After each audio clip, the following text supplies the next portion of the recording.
mbokk yi ñu ngi leen di nuyu te di leen gërëm ci déglu bi ngeen def seen émission fii ci African Time ci WPAT 930 AM yéen a ngi ñu déglu ci yoolele.com ak ci téléphone bi 979 2824228 979 2824228 ni ñu ko baaxoo def altine ju nekk noonu lañu koy defee ci altine tey jii yem ak ñaar fukki fan ak juróom ci weeru mars 2013 dañu leen di indil xabaar yi ak Amadou Ba ma nekk ca Ndakaaru di ñu ko toppal xabaar yi bu ñu jógee ci xabaar yi itam danañu baaxoo di am ay yëgle yoo xam ne danañu ko def waaye teewul itam danañu léeg-léeg ñu seet koo xam ne dafa wax ca Sénégal ci lu jëm ci politique wala ci yu mel noonu nu dagg ci lu yaatoo yaatu tegal leen ko daanu kon tey ji li ñuy waxtaanee Sénégal li ci gën a bari mooy daanaka waxtaan woo xam ne Idrissa Seck moo ko def lu mat ñetti waxtu ci RFM TFM ak ci seen journal ñu nar koo dagg ngir daam ci lu ñu leen ci tegal bu ko defee ñu moo door a waxtaan waaye nag balaa boobu li nga xam ne moom la ñuy def rek mooy fi ñu daan tàmbalee fa la ñuy tàmbalee buñ paree ci loolu ñu leen wax itam daañu wax ak suñu consultant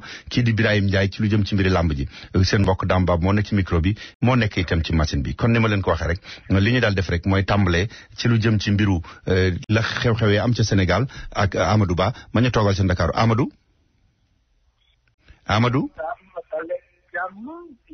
Ndakaaru ñu war a waxtaanee rek tey jii nii ci xibaar yi nga xam ne xew na fii ci fan yi wees ni nga démb nga xam ne Sénégal ñu ngi doon célébrer l'an 1 bu Macky Sall maanaam fukki weer ak ñaar yi nga xam ne Macky Sall falu na bu mu faloo ba tey daanaka nekk na njiitu réewum Sénégal li nga xam ne toll na ci fukki weer ak ñaar loolu nag ñun daanaka sax ci ni mu ko daan feetee fii ci at yi wees ci nguurub Abdoulaye Wade daanaka dëkkee wuñ ko noonu amul woon ay festivités yoo xam ne yu xaw a kawe yu xaw a kii noonu waaye tamit am na nag ay ndaje li mel ni ay colloque wala boog ay ndaje yi xalaat ci def bilan ci lépp loo xam ne rek def nañ ko fi ni ñu ko doon yaakaare rek ñi nga xam ne dañu féete ci nguur gi dañu wax ne fukki weer ak ñaar yi nga xam ne Macky Sall jiite na ko réew mi wane na pas-pas wane na mën-mën wane na itamit ne xam na fu mu jëm maanaam am na foo xam ne teg na fa tànkam loolu nag mën nañu jàpp ne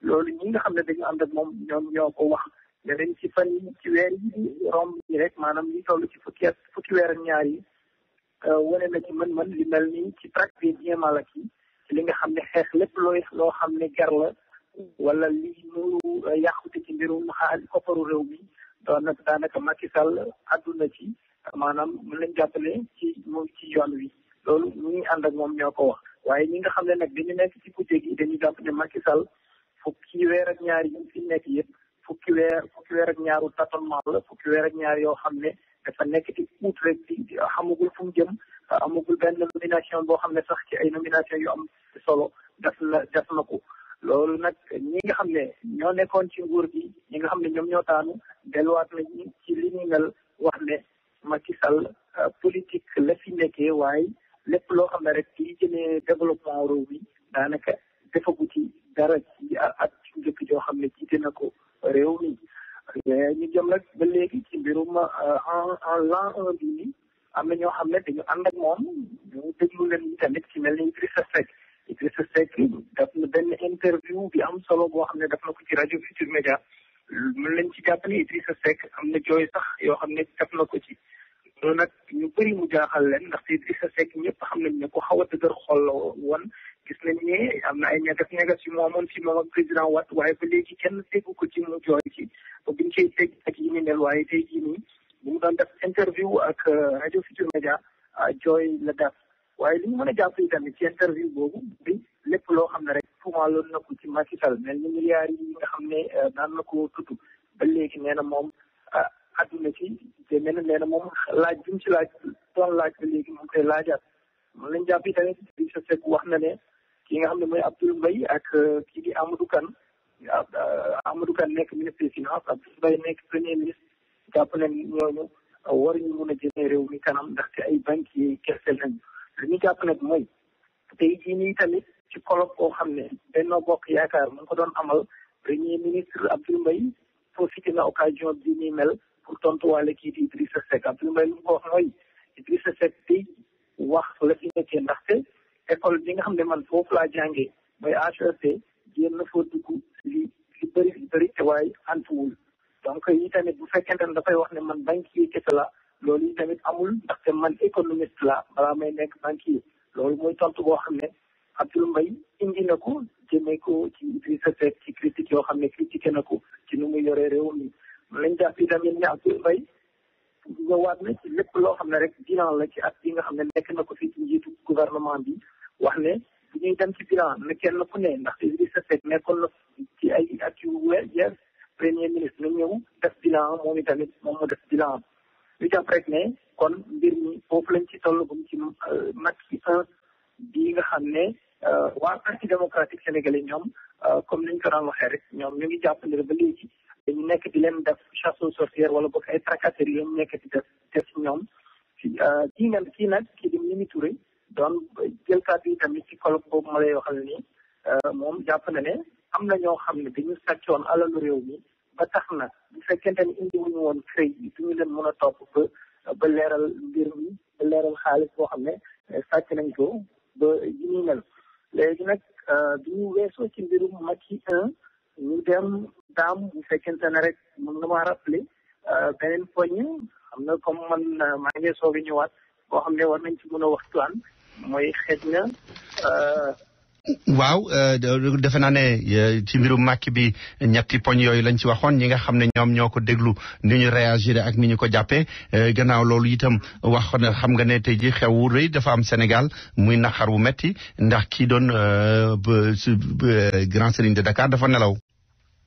waaw Serigne Dakaru di Bachirou Diagne Mariam Diop doonoon xalifa maanaam doonoon grand Serigne bu Dakaru nelaw na tey jii nii fii ci Ndakaaru gannaaw feebar bu bi ko daanaloon loolu nag ñu bëri at jëmee ci def ay témoignage yu xaw a émouvant ñu jàpp ci témoignage bi nga xam ne kii di jarbaatam di Maxtaar gi doon rakk ci feu xalif feu latif kii am na benn kii bu am solo boo xam ne wax na ko dafa wax ne kooku nijaayam la kooku yaayam la bokk ndey bay te doonoon xilifa koo xam ne ci at yu mu fi nekk yëpp daw woon xeexam jógal woon ne ci fexe ba Sénégal jëm kaw ci lépp loo xam ne rek xeex amoon na mu daal di tax ko tànk jàmm loolu nag ñu bëri tamit wax li ñu mel def témoignage boo xam ne bu am solo la ci lébu yi ak ci seen i xeex seen i biir yëpp ci amoon yi tamit wax nañ ci waaye wax nañ ne moom daal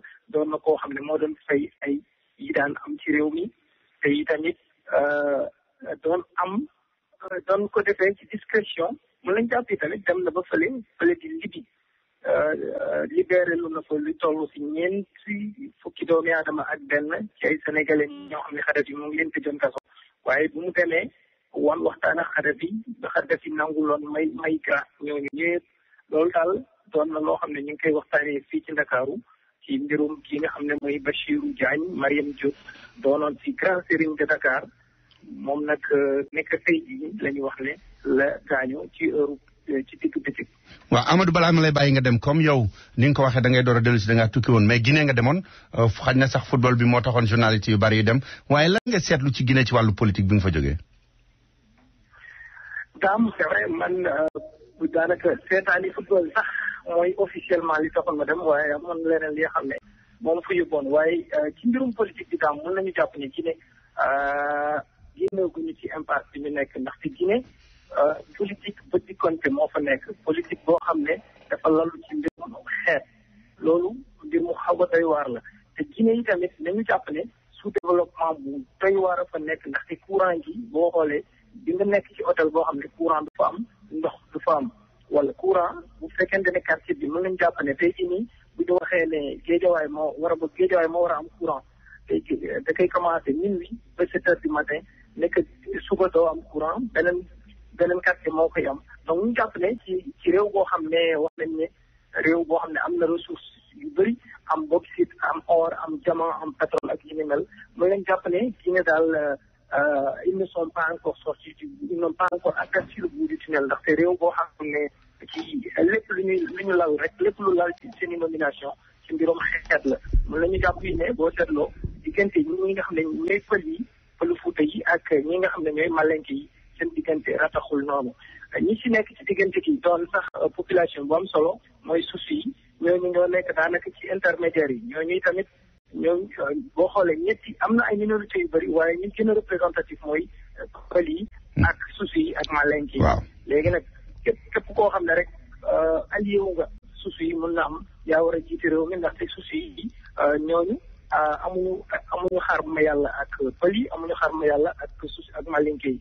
mën nañu jàpp ne ci waxtaan boo xam ne am naa ak moom démb ci avion bi ak ki nga xam ne mbokk la ci Cellou Dalein Diallo di liggéey foofu ci suñu bokk ci gouvernement bi sax ndaxte ENA la génnee waaye lu ma wax mooy daanaka léegi booy seetlu conseil des ministres bu yem waxatuñu bu ñuy wax xam nga dañuy faral di wax ne dañuy nommé diw en remplacement de diw wala li léegi comme dañuy seetlu ne nomination yi Malenke yi rek la ñuy nommé kon dindi pël yi de sorte que léegi kenn tuddatul ne kii la ñu nommé wala kii la ñu kii. waaw xam naa ne du ñàkk sax vendredi ñu dellu seeg yow en français ci impression yooyu nga fa jëlee et probablement même dellu si ci en wolof question réponse. amul benn problème daam. merci beaucoup Amadou merci beaucoup. welcome back. maa ngi leen di gërëm. jërëjëf. thank you. yéen ñi dëkkee Jersey City ak li ko wër déglu leen ma wax leen yóbbante bu neex bu banque de l'habitat du Sénégal jëmale ci yéen nee na saa yu ngeen bëggoon yónnee xaalis day jafe lool ngeen di déplacé wu di dawal seen i oto di fay ay tool wala ngeen di dugg ci ay saxaar muy yàgg lool banque de l'habitat du Sénégal nee na réglé na loolu ndaxte créé na leen BHS New Jersey mi ngi nekk ci 28 Kennedy Boulevard ci Jersey City ci diggante Bergen ak Tonnelle Avenue.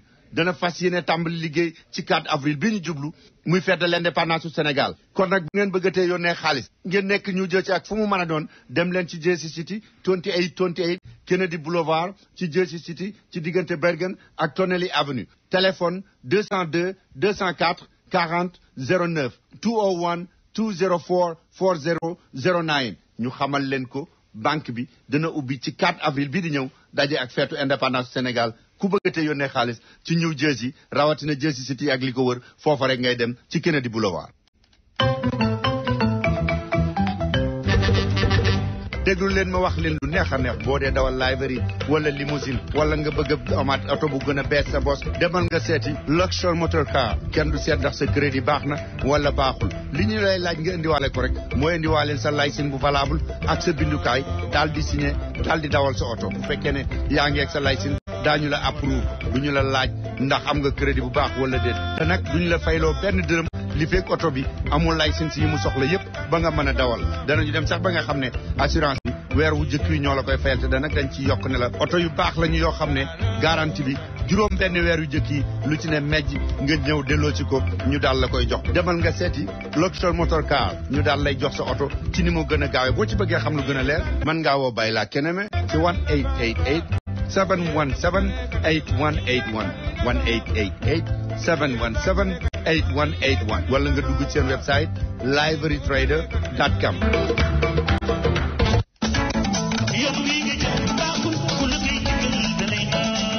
xam ngeen ne Royal Air Maroc lu mas a nekk seen yitte daf ci taxaw lu ngeen ko laaj dana ci def la mu mën moo tax ba ngeen ko ne na vol yi yokk ba dem bi yomb da koo yokk Royal Air Maroc am na ay vol yu bari yoo xam ne day jóge fii ci New York di dem ci lu mat daanaka fanweeri réew ci Afrique te nag Royal Air Maroc bi yéen leen jaay na muy yombe kenn du leen ko mën a wax te nag bu ngeen duggee Royal Air Maroc bu ngeen wàccee ba Maroc dem Casablanca soxlawu leen visa man ngeen a gën doxantu ji jënd seen i marchandise seet dëkk ba door a départ te nag Royal Air Maroc ña fay liggéey seen i bokk lañu yéen a bokk aada xam li ngeen bëgg ak li ngeen di bañ kon nag bu ngeen di tukkeeti dem leen fa mu gën a yombe te gën faa baaxe muy Royal Air Maroc laaj leen ko seen agent de voyage wala ngeen woote 1-800 344 6726 1-800 344 6726 wala ngeen visiter seen website royalairmaroc.com.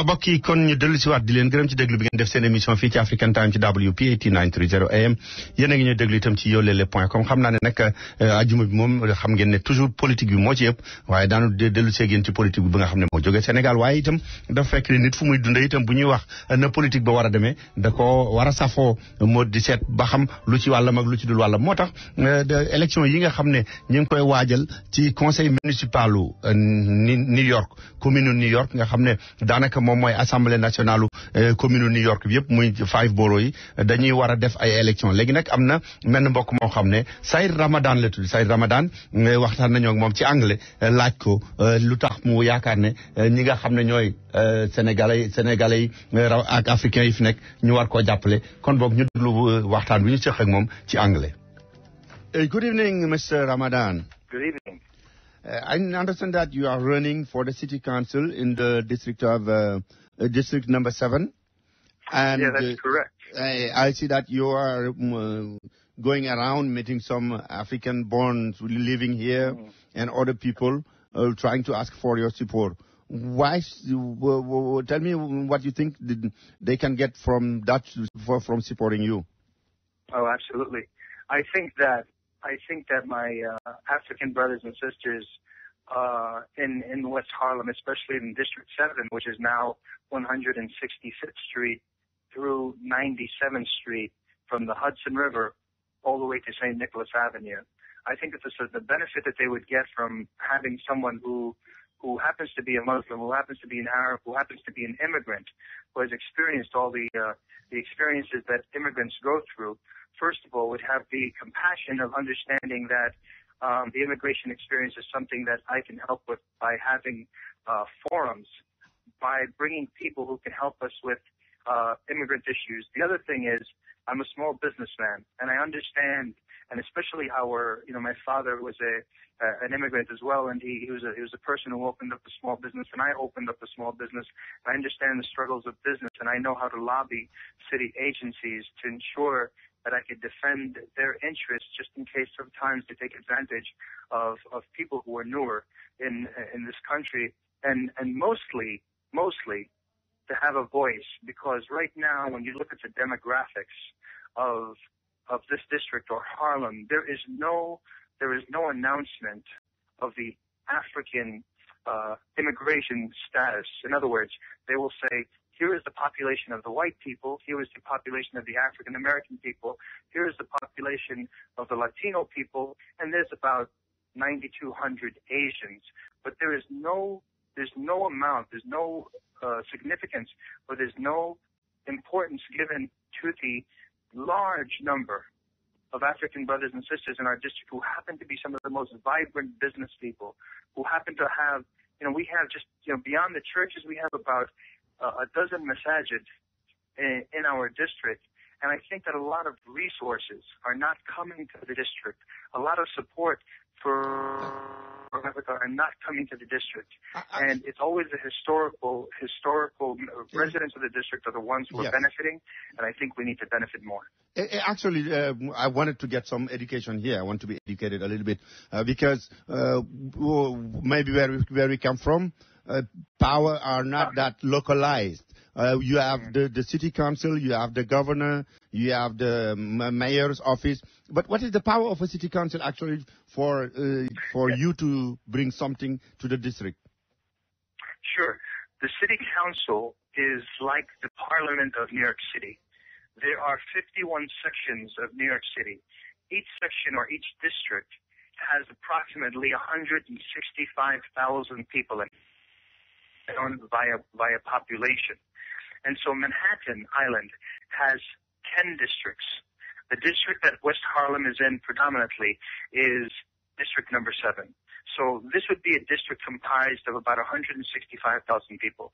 The council member becomes pretty much the voice inside of city government for the district. He is the person that fights for all the resources. He is the person that with the community identifies the weaknesses, the problems, and tries to help create solutions for the district. And luckily for me, I've been in a position to really help my Northern Manhattan and West Harlem community through the work that I have done in the past, and I could tell you more about that. But to answer your question, the council member is like saying you are part of the Congress or the Parliament for New York City, and therefore you become the de facto voice of the community. Okay, for the interest of time, I would like to go to the next question quickly. And, as you said, even in the census does not talk about us as a group. And in the community, some people might think, oh, our group is so small, we don't have any weight on this here, we don't have to mobilize. What do you answer? Yeah, I think that's a big mistake. For example, there are approximately, say there's 160,000 people in this district. Only 25,000 of them vote, right? Approximately 14,000 have ever come out in a district to vote in one time ever in this district. 14,000. So there are approximately 6 people running for office, including myself. That means that the magic number to win this election is somewhere in the range of 6,000 votes or 5,000 votes. Now, I know in one masjid on 147th Street in Edgecombe Avenue, there's 1,000 people go there for Jummah. For example, that's just one example, right? A Senegalese masjid. And 1,000 votes. If there are 500 citizens in that masjid who would vote, 500 votes, you become one-tenth of a victory. That is incredible. Then, of course, we have churches and masajid from people, from our brothers and sisters from Africa all throughout the district.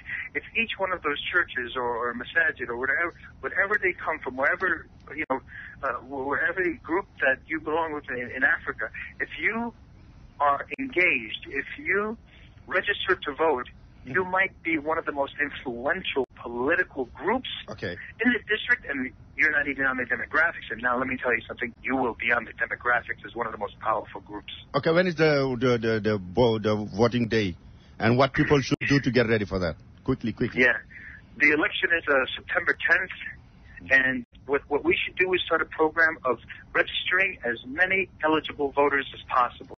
If you're going to be 18 by the date of September 10th, or you are an American citizen over 18 years of age, you should register to vote. It is power. It is having a voice in politics.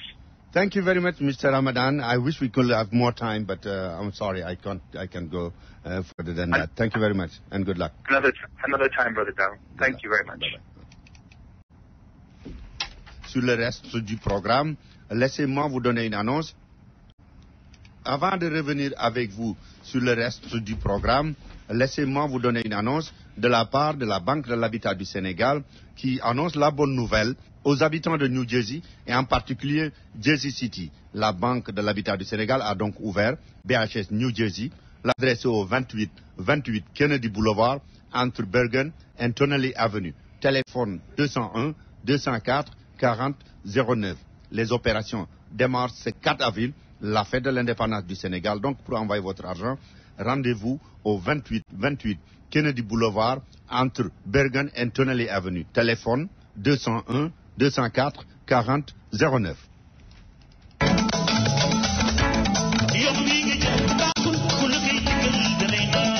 Votre compagnie aérienne préférée, Royal Air Maroc, est toujours à l'écoute de vos désirs et demandes.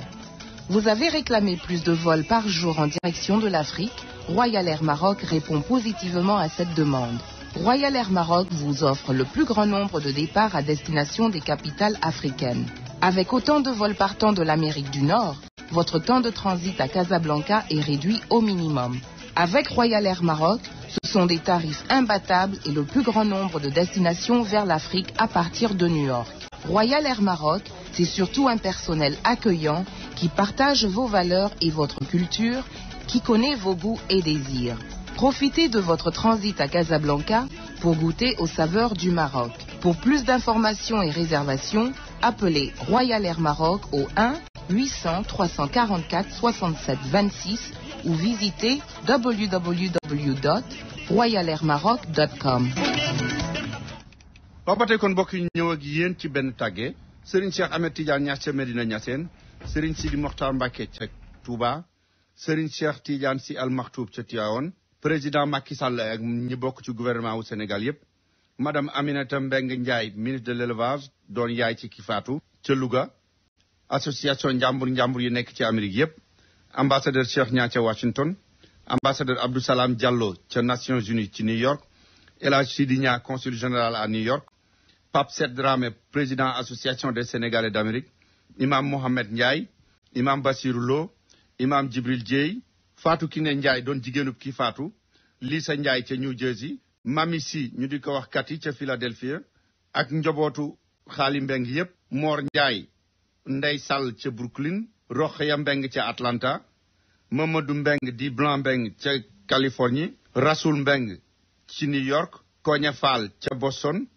Maam Jaara Ndiaye ca New Jersey ak bokk yi ak xarit yi ñooy am naqar ak tiis di leen tàgge seen doom seen taalibe seen cousin seen rak Pape Xaali Ndiaye nelaw na ci samedi bi weesu di ñaar fukki fan ak ñett ci weeru mars wi ca New Jersey. danañu def levée du corps bi nag suba ci talaata ji ci 9h ci suba ci mosquée Al Aqsa bi nekk ci 8e avenue ci diggante 115 ak 116. képp ku bëgg a def jaale bi itam mën ngaa woo Fatou Kiné Ndiaye ca New Jersey téléphone am 862 237 1394 862 237 1394. waaw mbokk yi dégg ngeen bu ñu si waatee di leen nuyuwaat di leen gërëmaat léegi li ñuy def mooy dégg ngeen léegi Amadou Ba di leen wax ne Idrissa Seck dafa mel ne dafa këf li waroon a siiw ci mel na at mi Macky nekk ci gouvernement bi ñetti waxtu la séq ak télévision bi ak rajo bi di RFM ak TFM ak seen journal wax na leen ne sax lu ñu néew a gis ci ñu mel ne ci ñuy def politique Sénégal Idrissa Seck daf jooy na ci antenne bi ñu déglu wax jooju mu séq ak waa TFM ak RFM ba indi jooy yi ci français. Ils m'ont sali, ils ont raconté n'importe quoi, ils ont fait une propagande monstrueuse contre moi. Ensuite, agression physique. Vous étiez là quand ils ont envoyé des nervis attaquer mon domicile et contraindre mes enfants à l'exil. J'ai encore le souvenir frais de ma fille qui n'avait même pas 5 ans, 6 ans, qui est venue s'enlacer contre moi en me disant « Qu'est-ce qui se passe, papa ?» J'en ai encore le souvenir. Et je rends grâce à des amis, de vrais ceux-là, des grands frères à moi, qui ont veillé à ce que cette famille-là ne manque de rien. Monsieur le Premier ministre. Jusqu'au cadeau de Noël.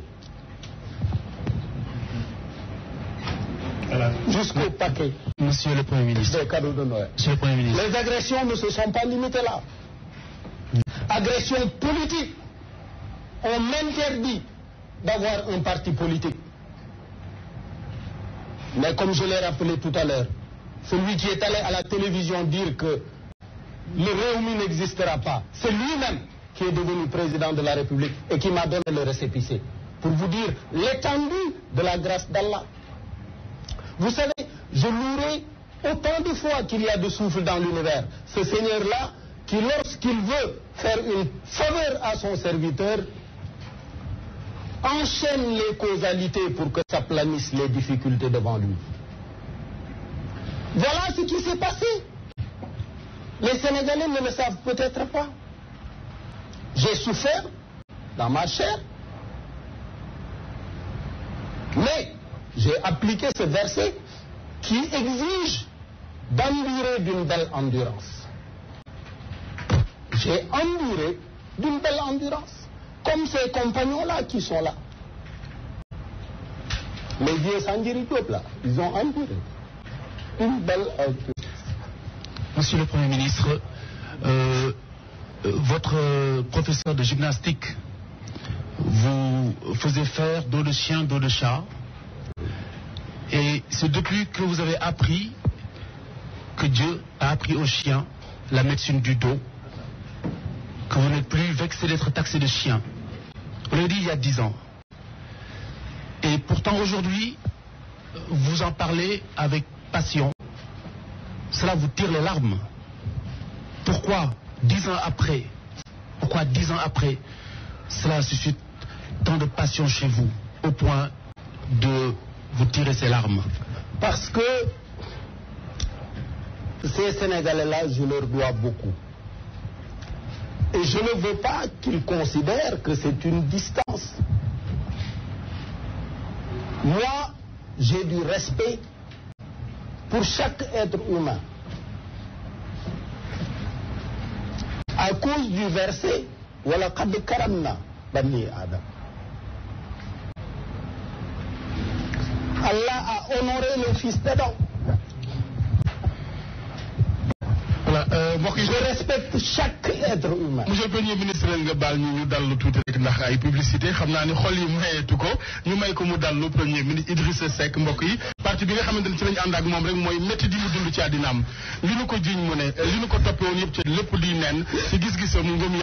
waaw kon defe naa ne dégg ngeen ko jooy yéen ko dégg li mu expliqué ne moo tax mu def ko itam waaye ci comme waxtaan wi nee nañ leen ñetti waxtu la am na ci leneen ñu ci dagaat ngir tegal leen ko am na fu muy waxee itam ci li ñu doon wax médiation pénale ndax ñi nga xam ne dañu leen ji ne dañu jël àll nguur gi dañu leen war a topp ba mu jeex tàkk wala dañu war a waxtaan ak ñoom am na lu ci Idrissa Seck xalaat ñu déglu ko. Qu'il fasse de la bonne gouvernance, que lui-même veille à ce que sa conduite et celle de ses collaborateurs soit irréprochable et que lui-même mette en place des mécanismes qui préservent les dépôts qui lui sont confiés contre toute forme de pillage à l'avenir. Il a commencé, il met en place l'OFNAC, il a créé la CREI, etc. C'est bien, mais il faut surtout renforcer les corps de contrôle de l'État et leur donner l'autonomie nécessaire pour que ce contrôle s'exerce quotidiennement. Vous savez, dans les grands pays, tous les trimestres, les gens reçoivent l'auditeur. Normalement, moi, si je vais en mission d'audit, celui que je viens auditer, il m'offre le café, l'atmosphère est très agréable, puisqu'il sait qu'il sera contrôlé. Mais plus fondamentalement, vous savez, il y a deux versets. Si les Sénégalais l'appliquaient, on serait déjà bien développé. Le premier, il dit In ahsantum ahsantum li anfusikum wa in asatum falaha. Si tu fais le bien, tu le fais à toi-même. Si tu fais le mal, c'est pareil, tu le fais à toi-même. Le deuxième, il dit In kullu nafsin lama alayha hafiz. À chaque âme, nous avons attaché une caméra de surveillance, un gardien vigilant qui n'omet rien. Tu n'as pas besoin d'attendre l'auditeur. Hein. Tu as ta propre conscience qui te dit, tu sais que tu as déconné là. Et cette conscience-là, tu ne peux pas la gommer. Elle est en permanence attachée à toi. Donc, l'audit est une fonction naturelle de gestion, puisque ce n'est pas pour chercher nécessairement des malversations, c'est peut-être pour chercher des erreurs, pour améliorer le système de gestion. Donc, il faut faire l'audit, mais ne pas en faire une arme politique, une arme de polémique, une arme de campagne électorale. Ce n'est pas décent. Oui, monsieur le Premier ministre, on va s'attarder un peu sur le cas Karim Wade. On lui fait un appui financier qui tournerait autour de 700 milliards de francs CFA. Est-ce que vous qui l'avez connu, vous le connaissez bien, cela vous a surpris? Vous savez, j'ai beaucoup de mal à parler du cas Karim Wade, puisqu'au moment où je dénonçais tout ça, personne ne m'avait compris. Je ne sais pas ce qu'il a fait. Je ne veux même pas le savoir. Moi, je souhaite que la vérité soit établie sur son cas comme sur d'autres et qu'on laisse la justice faire son travail. C'est-à-dire qu'il appartient à l'exécutif de dire « Monsieur, nous pensons que vous avez fait les malversations M1, M2, M3, MN. » Une fois que l'exécutif a fini de faire ça, il donne à la justice et il ne s'en mêle plus. Vous avez dit tout à l'heure que j'étais contre la médiation pénale. Pas du tout. Hein. C'est une procédure prévue par la loi qui peut être appliquée. Ce contre quoi je me suis élevé, c'est l'idée absolument farfelue que quelqu'un puisse voler 100 et garder 20. Mais ça, c'est une invitation au vol. Le directeur du Trésor n'a qu'à prendre les 2000 milliards, mais il a 40. Mais c'est tout. Non. Au contraire, C'est dans l'autre sens qu'il faut aller. Tu as volé 100, monsieur, mais tu l'as volé il y a 3 ans. Maintenant, c'est devenu 150. Mais, on n'est pas là pour vous mettre en prison. Donnez les 150, puisqu'il y a l'hôpital de Fatick qui m'attend. Il y a l'hôpital de Ziguinchor qui m'attend. Il y a l'hôpital d'Alal Diam que je dois terminer à Guédiawaye. Il y a l'aéroport, l'autoroute, il y a le chemin de fer, il y a les dispensaires, il y a les forages. Maintenant, si vous me donnez les 120 ou 150, je laisse les juges apprécier. Et une fois qu'ils m'ont proposé une sanction de type pénal, j'ai ma grâce présidentielle. waaw kon loolu la wax ci mbiru li ñuy wax médiation pénale mais jeexalaguñu koy ak Idriss Seck waaye da ngeen ñu may rek ñu def tuuti ñëwaat. kaay déglu leen ma wax leen lu neex a neex képp koo xam ne da nga doon wax ne bëgg naa lekk ci restaurant africain nag waaye dama bëgg mu moderne ne restaurant yi nga xam ne moom la yeneen réew yu mag yépp di am fii ci New York fii ci diggu Harlem Jey restaurant kër Asta Maram Jey restaurant chez Asta Maram bépp ñam woo xam ne da ngeen koy lekk ci restaurant yi africain yi waaye bu ngeen ñëwee da ngeen fekk place ba mu moderne goo xam ne dafa dem ba sax waañ wa dafay ubbeeku boo nekkee ca salle ba di lekk da ngay seen waañ wa mu dal sa xel xam ne fii moom lu set wecc lu moderne loo xam ne rusoo faa yóbbu kenn moom la Jey restaurant kër Asta Maram fas leen yéene indi léegi mu ubbi 2479 8th Avenue ci diggante 132nd ak 133rd téléphone 212 861 food 212 861 36 63 212 861 3663.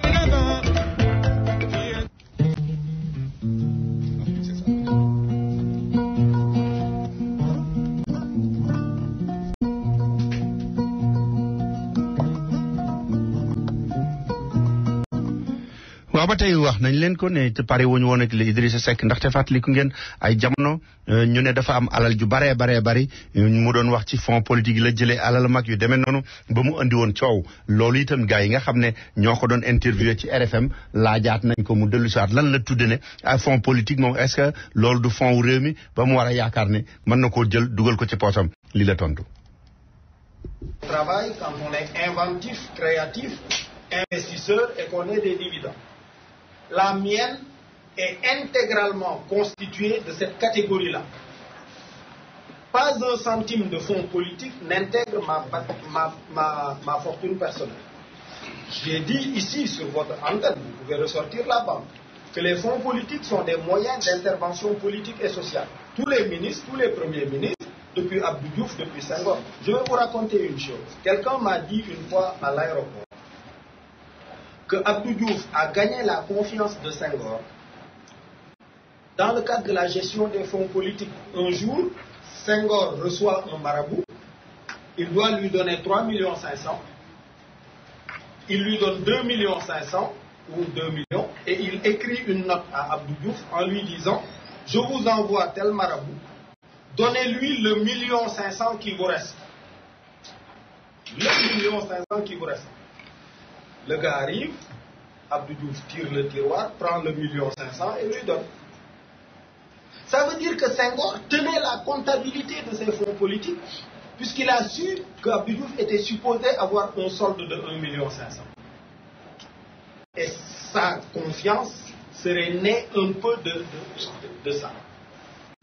Et naturellement, vous savez qui m'a raconté ça? Un ami de Cheikh Tidiane Sy, l'ancien ministre de la Justice, le père de Thierno Ousmane, mon ex-collaborateur. On était en mission en Afrique et à l'aéroport de Ouagadougou, quelqu'un nous a raconté ça. Et j'ai gardé cette leçon, c'était dans les années 90. Donc je dis que les fonds politiques ne doivent pas intégrer le patrimoine personnel des gens. C'est tout. Même si la loi ne l'interdit pas par ailleurs. Mais les fonds politiques servent à servir la nation dans des questions de sécurité ou des questions d'équilibre social, etc. Maintenant, les 7 milliards de fonds. Ben écoutez, les 7 milliards, je ne suis même pas sûr que Macky Sall les ait vus. Je ne suis pas sûr qu'il les ait vus. Le sens de ma question, c'était ça. C'est pas qu'il les a mal utilisés, etc. Et moi, je suis auditeur. Quand je déclare une chose, elle est documentée. Je ne pose pas une question comme ça en l'air. Oui, vous avez passé votre passage. Question qui reste là. Là, sa fortune, votre fortune. Non, mais je voulais dire, non, ma fortune, c'est salaire. J'ai été auditeur chez Pricewaterhouse dès que je suis sorti de là. Ma première entreprise, je l'ai créée quand j'étais en prépa à Sciences Po. Junior entreprise. Je vendais des machines à café au shawarma de Dakar. À 250 000 pièces. Ensuite, j'ai été chez Price, j'ai gagné de l'argent. Ensuite, j'ai créé des entreprises. Vous savez, quand je suis allé à Princeton, le prof de biologie m'a dit, Idrissa, tu viens d'un continent qui a 3 problèmes. Famine, santé, et vous n'avez pas de passé industriel. Tout centime que tu as, concentre-le sur les 2 sciences qui domineront le siècle prochain, la biologie, nanotechnologie et tout ça, et l'informatique et les télécoms. Vous vous souvenez de l'histoire qu'il y a eu au sujet de Sonatel, de son Voilà. J'étais en négociation avancée avec la Sonatel, qu'elle me paye beaucoup d'argent. Ça a coûté combien? Presque 500 millions, ça devait coûter dans les négociations. Mais, ils ont payé? Non, pas un centime. Je suis devenu entre-temps ministre d'État, directeur de cabinet du président de la République. Et vous ne pouvez plus encaisser. Exactement. Mais vous semblez avoir identifié... Non, attendez. Les fonds taïwanais. Attendez. Donc, quand je suis devenu ministre d'État, je ne pouvais plus encaisser cet argent-là, ce qui était dommage. Puisque ça aurait créé un conflit d'intérêts. On aurait dit que j'ai forcé, puisque je suis au pouvoir, la Sonatel, à me verser cet argent-là. Donc, qu'est-ce qui s'est passé? Le directeur à l'époque, Toubab, là, qui négociait le contrat avec moi, je lui ai dit, maintenant je suis ministre d'État, je ne peux rien encaisser, mais j'ai des étudiants et des femmes que je soutiens. Donc, que votre fondation les aide un peu. Je pense qu'ils leur ont donné un chèque de 7 500 000 ou 15 millions, je ne me souviens plus, mais c'est à eux directement qu'ils ont donné ça. Donc, je n'ai pas touché un centime de la Sonatel à cause de ça. Mais, vous vous souvenez, c'est moi qui ai vendu tout le riz que les États-Unis d'Amérique donnaient au Sénégal, le PL 480. Et ce contrat-là, je l'ai gagné sur appel d'offres. Et à l'époque, Abidjan avait bloqué le contrat pendant 6 mois, avait fait traîner ça. On a dû aller voir Abidjan. Et les Américains ont dit, il a gagné sur appel d'offres. Si vous ne lui donnez pas le contrat, vous n'aurez pas un grain de riz. Il y a la question de Babacar, vous pardonnez après les larmes. On a vu les larmes de Maïga et tout à l'heure c'était non, c'est pas la même chose. Moi je pardonne, bien évidemment. Bien évidemment que je pardonne tout ça. Pour une raison simple, c'est que Youssouf avait pardonné, Mohamed avait pardonné, Mandela avait pardonné, Wade avait pardonné. Donc je pardonne. Et de gaieté de cœur. Mes larmes, ce n'est pas lié à la souffrance. Mes larmes, c'est lié à l'incompréhension que Alassane évoquait. Que les Sénégalais aient pu imaginer que, aspirant à être musulmans, que j'ai pu leur manquer de respect, ou ne pas les considérer, ou être distant vis-à-vis d'eux et de leur souffrance. Alors que c'était ma propre souffrance qui m'enveloppait, alors que c'est à cause de toutes ces formes d'agression que j'étais avec des tas de gardes du corps, mais maintenant vous voyez, aujourd'hui je suis venu avec combien? Oui, c'est allégé. C'est léger.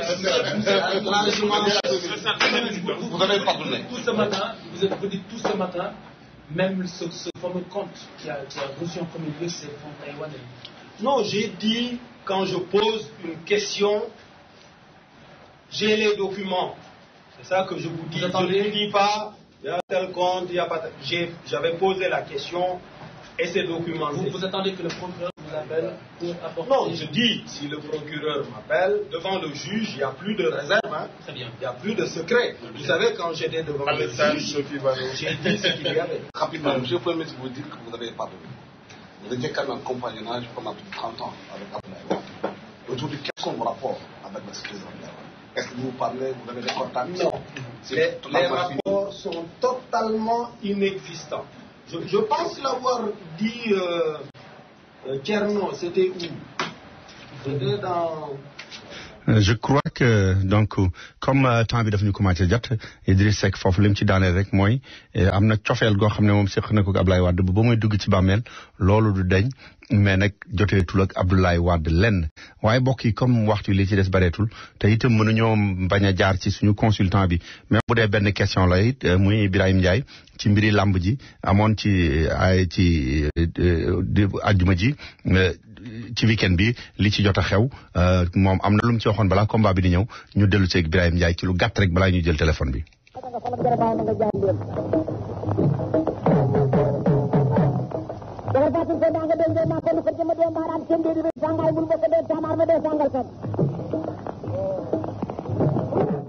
Birahim Ndiaye maa ngi lay nuyu. waaw maa ngi lay delloo nuyu. Birahim dafa mel ne yow dafa mel ne mbir mi yëf yi mu waxi mag nga def de. sa waa ji Saalum Saalum mi ba bare ba rek faga la da nga ne woon ko ne nag mënu ma leen a waatal bu ma fa nekkul dafa mel ne la nga doon ragal dafa am de. waaw loolu la am xam nga gone boo leen yoree da nga xam kenn ku nekk jikkoom parce que boo yoree classe bi jàngale ay gone ci biir gone yi di nga xam ku ci am fulla ak fayda ku ci nar am avenir ak ku ci nar am avenir boo xoolee da ngay jàngalekat di nga ko xam.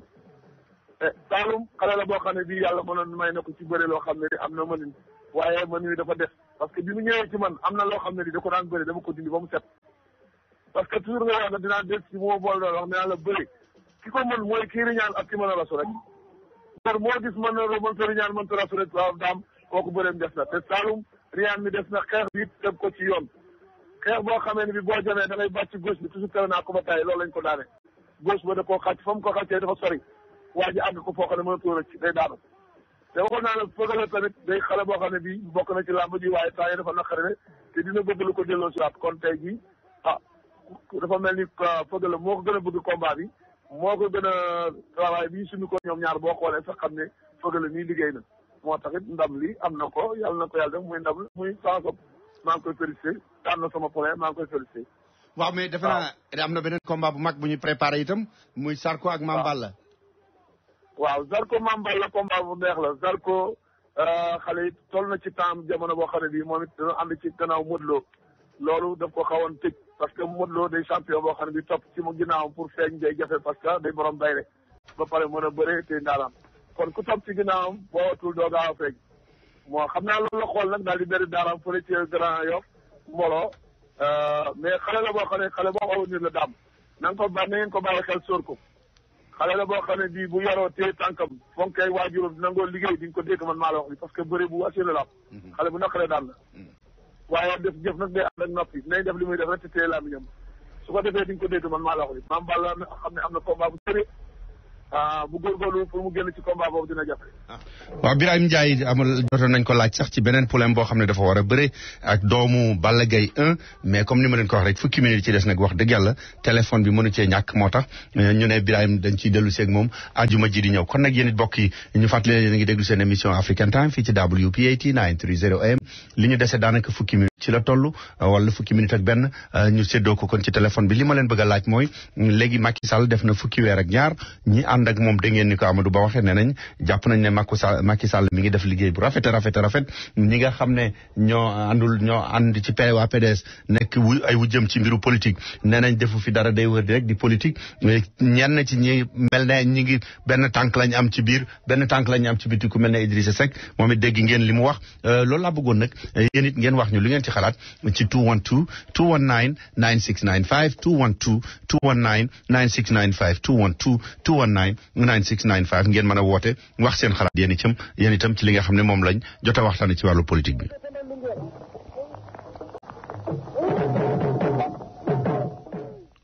African Time. Dame. waaw. neel PDS bu mu sonal boppam deetul ñëw ci nguur mi. waaw mais waxuñu ñëw dellu si kër ñoom dañ ne Macky defu fi dara. jeexal nañ deetul ñëw. dañ bàyyi ci liggéey. dama sëñ bi. bàyyi leen mu liggéey déggoon nañ ko fi de. mu ngi liggéey ci xaw ma de kenn moo ñëw mais bu PDS moom nguur dootu ko jëlaat. waaw jërëjëf ma la ko wax. jërëjëf African Time. African Time. African Time salaamaaleykum. maaleykum salaam. sëñ Dame. waaw. Babou. Diaw. jaw alhamdulilah. waaw dam man li ma ciy wax mooy lenn. c'est que nit ñi dañoo yàkkamti. nit mënta jël réew moo xamante ne bañ koy joxe. kiñ ko jox bi mu ñëwee fekku fi dara. daf doon dajalewaat nu mën a démarrer. nit nag boo ko dénkee lu toll nem réew mu war koo doxal. mënta xëy rek dikk mel ne dañ ko fee bàyyiloon lépp ne ko boo ñëwee rek continuer doxal mu dem. waaw maa du ma la wax li ma tontu sama waajooju daal ñun bañ fi tàmbalee di wax ay kër yañ na bàyyi leen góor gi mu liggéey da ngeen a yàkkamti. loolu dëgg la daam même waa ji ma gis ak li mu taxaw ak sénégalais yi wax ko. ak ñi mu jiital ak ni mu demee ànd ak waa. kër Amadou Matar Mbow ñoom ñëpp ñu ànd bokk na ñooy liggéey parce que ñoom jubbanti réew mu leen def naa daal. amul droit war réew bi daal. jërëjëf loolu man mooy sama xalaat. jërëjëf African Time. waaw salaamaaleykum daam. waaw. affaire bi am na yaakaar waaye nag ñett yi daal moom bu ci góorgóorlu woon moom. diggante wàññi ceeb bi muy benn ñaareel ba aussi fexe courant bi courant bi ko ni ñu contrôlé courant bi dugg muy ñaar ñetteel bi aussi ñu sàcc xaalis bi ñu teg leen ci yoon xaalis bi ñëwaat ñett yi daal bu fekkee def ko jarul muy campagne sax beneen élection. waaw man benn bi nag moom man ci sama bopp sax. dama koy fàtte bu ma gisee Macky Sall maay war nañ koo laaj xam nga lu tax mu ne dana wàññi ceeb est-ce que xam nga loolu. ba adduna si soo ba léegi man bi ma tàmbalee seetlu mosuma dégg prix yi wàññeeku parce que li tubaab di wax inflation kilo Senghor ba muy campagne 1950 et quelque daf doon wax danaa yóbbu bërigo gerte junni fi mu ne ñu ngi ci ñaata ñeenti junni ceeb fa ko fekkoon Abdoulaye Wade mi wax fukk ak ñaar bàyyiwu ko fa Macky lu tax mu ne woon sax dana ko wàññi parce que wóor na ma ne loo jaayul jënduloo ko keneen di ko jaay di ko jënd gouvernement ñëw ne danaa ko wàññi xanaa moom wërsëg lool.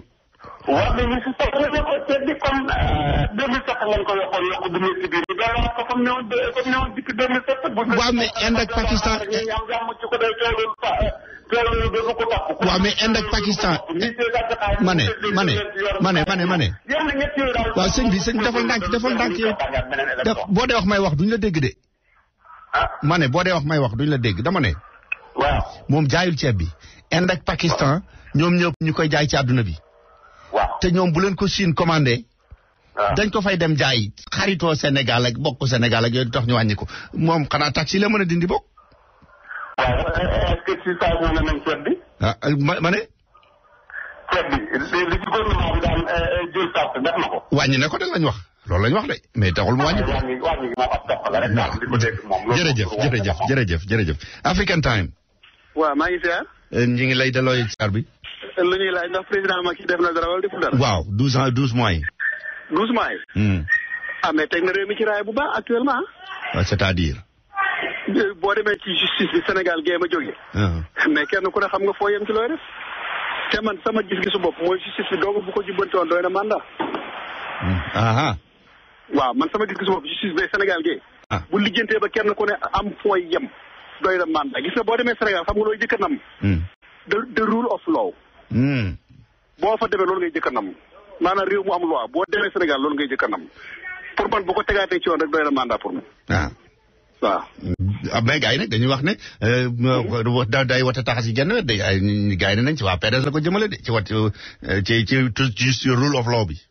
waaw mais daam ku wal mburu tudd dëkk boo jëmee ci waa PDS ñi ñooy jëm ñoo yoroon ren fukki at ak ñaar da ngay wari ko ci yoonam nekkuloon. waaw moom kon de mu ngoog jërëjëf. mënoo war ko ci yoonam nekkuloon ñi seen yoon nekkoon rek ñoom lay war. jërëjëf waa PDS ñi seen yoon nekkul ba kenn woowu la. jërëjëf African Time. asalaamaaleykum. maaleykum salaam. daam waa ji wax na dëgg. ñi fi nekk fukki at te bañ fiy jógee rek dara réglé wut gis nga affaire courant bii ñuy wax nii. gars yi dañoo jëmoon élection bëgg gañewaat élection yi moo tax ñu tafal ko fexe ba fan yooyu mu tane waaye dara fukki at ak ñaar wala fukki at ku ko def ci réew yow la fa nekkoon dara nit ñi jooy kii dafa gullu du benn at te kii lim fi def baykat yi de duñ ko wax. kon daal yeneen ak yeneen. yoo xam ne ay point la yoo xam ne am na ko yu baax. bon justice bi ni mu commencé nii bu continuer noonu mu génne ci loxoom te yiñ ko joxe ñu indépendant ñuy doxal te bañ cee doxal ségrégation bañ cee faale ma semb ma dem ba bañ a déglu kenn di doxal yoon te yàlla tax. bu soobee yàlla waaw mais nag bu ñu waxantee dëgg nag hôtel bu soobee yàlla bu ñu waxantee dëgg nag lu ci ñun ñëpp ku nekk am nañ loo gëm mais justice bi lu ci gënoon bari sëriñ si ñi ko doon yàq lañ bokk sëriñ si nag ku ñu jàpp ñu woote ne sama taalibi la kii ko nangam loolu daf ci amoon sëriñ si dañ cee war a génn président génn ci ñiy doxal si doxal ko te xool seen digganteeg yàlla àtte ko ci digg seen diggante ak lay taala. bu ko defee yoon wu jub benn réew du baax lu dul justice bi dafa tegu ci yoon. jërëjëf African Time. Dame. waaw. man su ma ñaar gars yoo xam ne ah. dégguma li nga wax de. ñu wax léegi affaire justice Sénégal. wax ngeen dëgg exactement. parce que dëgg bu amul justice man la am dem fenn. waaw wax dëgg yàlla. te comme ni nga ko waxee par exemple bu fekkee ne sëriñ si nga yàq justice mais nekk presse boof. ku ñu jàpp sëriñ diw ci presse bi laa bokk di. ñu ne sëriñ diw ne bu ñu jàpp diw. pour ça soit clair. buñ ko defee dana am njariñ de bu ñu amee fi. non daa am gars yi wax nañu dëgg ngir yàlla ne Sénégal da nekk une fois pour benn notre vie yàlla. parce que tant que jubul mën nañoo avancer. jërëjëf sëñ bi African Time. salaamaaleykum. maaleykum salaam. da ngeen def sawa. sant bu baax a baax. lan ngay laajte Macky Sall maanaam 12 mois yi lu mu fi def. waaw moom defu fi dara gaayen. lépp ay politique dong la gaayen bëgg ñoo ne coow ñu naan def na fi dara ban justice la fi kii justice boo demee Sénégal ba léegi policiers yi taxaw foofu di laaj ay téeméeri ak 1000 francs. affaire foofu nga koy commencé. ci suuf policiers yi di laaj téeméeri ak 1000 francs ba léegi ma nga Sénégal. mais gars yi dafa am ñu mel ne dafa dañuy wax ne ci kaw la tàmbalee moom ba ci waa suuf ragal yow da nga yaakaar ni ci suuf la war a tàmbalee. affaire yi muy def nii di sonal man du ma PDS du ma bokk ànduma ak ñoom sax mais li muy def nii di sonal gars yi ñëpp xam na ne affaire politique la ndax ñi ànd ak moom fi mu toll nii amul kenn ku si woo. dégg nga mais mu Souleymane Ndéné Ndiaye moo nekkoon directeur campagne Abdoulaye Wade bii passé. waaw mais campagne moom kooku organisme privé la du xaalis Sénégal. dama la bëgg a wax ne la ñooñu ñëpp tàkk nañ ñoom ñëpp tàkk ci biir. tàkk nañ li muy def nii waa PDS yi suma waay loolu du benn yoon. su fekkee ne yoon ngeen bëgg moo xam mu am Sénégal nga xam ne loolu lañ doon xeex. pour Abdoulaye Wade jóge fa. yow wóor na la at mii li fa Macky Sall toog at mii li mu fa def ci at mii ak la fa Abdoulaye Wade doon def benn la amul benn changement dara changé wu ci dëkk ba. jërëjëf dégg nga doon fi toog fii naan ko nangam ak nangam. jërëjëf kii doon koy wax dëgg. jërëjëf. African Time. allo salaamaaleykum. maaleykum salaam. dam na nga def. sant. man daal li ma ci bëgg a wax man ñëpp xam nañ fi ma féetee muy affaire mbay mi. Abdoulaye Wade maanaam jàddu ju jeexalee ndewetam bu njëkk. gars yi fii li ñu waxoon mooy gerte gi àdduna bi soxlaatuñ ko. ñu ne Abdoulaye Wade libéral la ñëw ñu ne libéré na affaire bi. maanaam am ay nitam yoo xam ne dañuy ñëw di jël suñu gerte yi da ko yóbbu dañu fay heure bu leen neexee. léegi loolu ba Macky Sall ñëwee jeex na. loolu de ci réalisation la bokk na nañu. waaw bi Abdoulaye Wade jeexalee. an mi ci topp. ñi daal na kilo gerte 300 francs. kon ñu doon wax ne gerte amuloon njëriñ. waxuñu dëgg. chinois yi de nee nañ lu ngeen ci bañ ñu jënd ko. waaw mu ngoog te nag fii gars yi liñ si siiwaloon ñëpp gerte amatul njëriñ addina bi soxlaatuñ ko mbala lii mbala laa. léegi Abdoulaye Wade daanoo ñun jaay nañ kilo gerte 300 francs. fi Abdoulaye Wade nekkee ay nitam am la jëloon ñu dugg. jërëjëf sëñ bi dafa mel ne dafa dagg African Time. alors naa def. waaw ñu ngi sant balaa ñuy jeexal ay ca gaawal tuuti. waaw gis nga nit ñi dañuy dimbali président yi bàyyi ko mu liggéey. parce que kii dafa nar liggéey at rek la am kese. man loolu fu ma ko déggee rek sax sëñ bi ne ma wax ñu waxante dëgg rek. kese lu téye réew mi. loolu fu ma ko déggee rek sama yaram dafay daw bàyyi leen ko mu liggéey moom. ministre yu loolu baaxul. waaw nit ñi ko war dimbali mu liggéey mu ngi liggéey. jërëjëf. waaw merci. jërëjëf African Time yaa ci mujj. allo. waaw. salaamaaleykum. maaleykum salaam yaa ci mujj ay ca gaawal tuuti balaa ma la muy jeex. waaw. waaw ñu ngi leen di siyaare waaye te wax tuuti ci ak xalaat ci. ay ca bokk gaawal li ci des ay seconde la. waaw ndax li nga xam ne li ñun gis nañ ko ci Macky Sall mooy. premièrement dégg nga maam li mu déwale fi mu dëkk réew mi ak fi mu joxe résultat yi jiwu ñaari weer la ñettal bi ci la joxe jiwu. gën Abdoulaye Wade résultat yi jiwu gën ko ci résultat yi aliment d'état bi jur gi dundee. indi bi leen di wàcce prix yi nga xam ne moom la di béykat yi jaayee gerte boo ko doxal ci Sénégal Macky Sall jaarale da ko indi fii ci yoon wi réew mi teg ko ci yoon woo xam ne wi kenn ku nekk xam na ne fi nekk ni borom dëgg dana am dëgg ku amul dëgg dootoo am dëgg. waaw jërëjëf sëñ bi jërëjëf sëñ bi yëf yi jeex na balaa ñu lay dagg jeex na jërëjëf waaw mbokk yi kon yéen itam foofu lañ leen di tàggoo te di leen gërëm ci déglu ngeen doon def seen émission fii ci African Time ci WPAT 930 AM te di leen wax kon ba àjjuma ak jàmm.